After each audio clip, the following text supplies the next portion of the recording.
আবার কি হয়? আরে এগুলো আমার বাবার দাদুর লেখা চিঠি। আমার বাবার দাদু অনেক বড় তান্ত্রিক ছিলেন।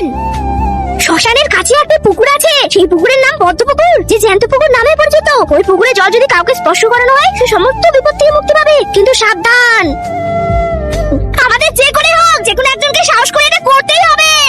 ম্যাম আমি যাব। তাড়াতাড়ি চল চল চল চলো চলো।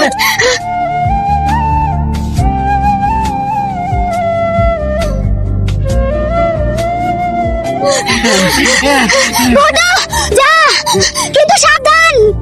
কিন্তু তার আগে তুমি যদি জীবনে একবার হলেও এখানে যেতে চাও তাহলে ভিডিওটিকে লাইক করে চ্যানেলটিকে সাবস্ক্রাইব করো আর কমেন্টে ইনশাল্লাহ লিখে যাও। এই